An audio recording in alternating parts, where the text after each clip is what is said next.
you know that slavery still exists today? Yes, even in America, it exists as human trafficking, a multi-billion-dollar industry preying on the vulnerable. 50 million people are imprisoned within human trafficking at any given time, 1 in 4 of which are children, according to UNICEF.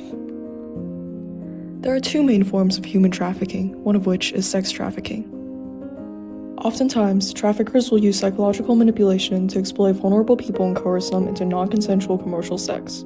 Sex trafficking victims can be anyone, but certain groups are more vulnerable due to the discrimination they face. For example, a gay teen could be forced to flee his homophobic household, leaving him alone in a strange new city, a vulnerability traffickers could easily exploit.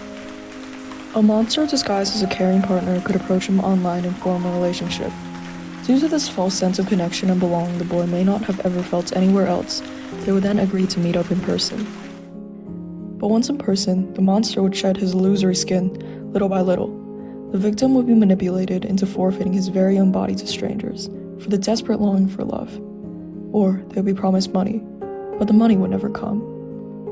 As one past victim, James Evans, recalls, "My body was no longer my own, a piece of it belonged to every single man who violated it." And once the trafficker got enough use out of them, they would be tossed away and abandoned, homeless, empty, imprisoned within their own minds and trauma. And labor trafficking. Here, mentally disabled people toil unpaid under threat of losing freedom, while patriarchal societies exploit women's labor in marriages.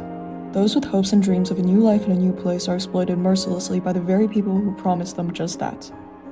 For example, a woman from a small village in an underdeveloped country could be recruited by someone to go to the US for better work. Upon arrival, she is deceived into giving the trafficker her passport and documents. She is then forced to work in abhorrent conditions, unpaid and powerless, and held under the threat that if she doesn't comply with her employer, she will be reported, deported, and shamed. She is alone, stripped of her freedom, her dignity, and imprisoned within a life that was once a promise of prosperity. But there is hope. Polaris is a lifeline for survivors. Like the North Star that was its namesake, it guides victims of human trafficking to the crucial resources they need to rebuild their lives and themselves. Like safe housing, handling legal issues and persecuting the predator, emotional counseling.